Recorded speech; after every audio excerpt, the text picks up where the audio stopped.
Hai teman-teman, perkenalkan saya Andini Febriani Lona, mahasiswi Psikologi Universitas Nasi Cendana. Di video ini akan menjelaskan mengenai apa itu psikologi forensik.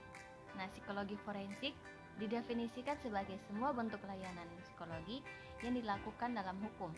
Jadi, psikologi forensik dan hukum mempunyai hubungan yang sangat erat. Di Indonesia sendiri, psikologi forensik mempunyai beberapa peran.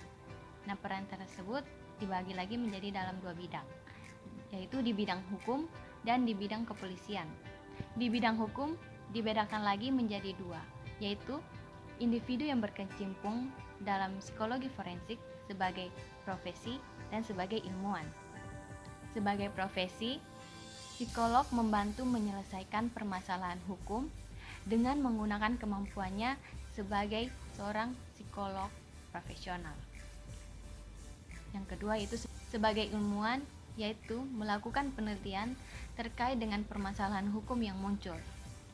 Yang kedua yaitu di bidang kepolisian, BNN, KPK, dan sebagainya, dibagi menjadi 3 peran. Yang pertama yaitu membantu proses penyelidikan pada tersangka atau korban. Yang kedua, membantu proses penyidikan pada tersangka. Yang ketiga, membantu proses dan atau dukungan psikologis pada saksi dan saksi korban. Cara menjadi seorang psikolog forensik yaitu wajib memiliki kompetensi sesuai dengan tanggung jawab yang dijalaninya, memahami hukum di Indonesia dan implikasinya terhadap peran, tanggung jawab, wewenang, dan hak mereka. Hal tersebut terdapat pada Kode Etik Psikologi Indonesia bab 10 pasal 56 ayat 3.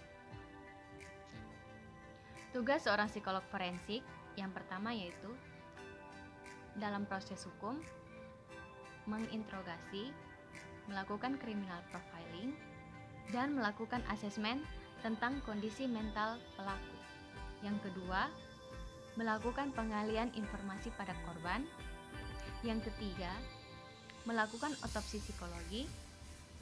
Yang keempat, menginvestigasi saksi, pendampingan saksi, wawancara, dan observasi terhadap saksi.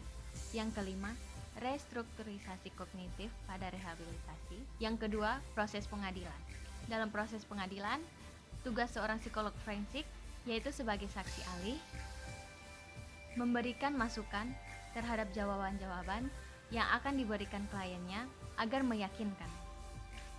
Sebelum persidangan, seorang psikolog forensik membantu merancang kalimat, ekspresi, dan gaya terdakwa agar dapat meyakinkan hakim. Sekian informasi dari saya mengenai psikologi forensik. Jangan lupa untuk menjaga kesehatan dan tetap di rumah saja. Dan jika ingin keluar ke rumah, jangan lupa menggunakan masker dan membawa hand sanitizer.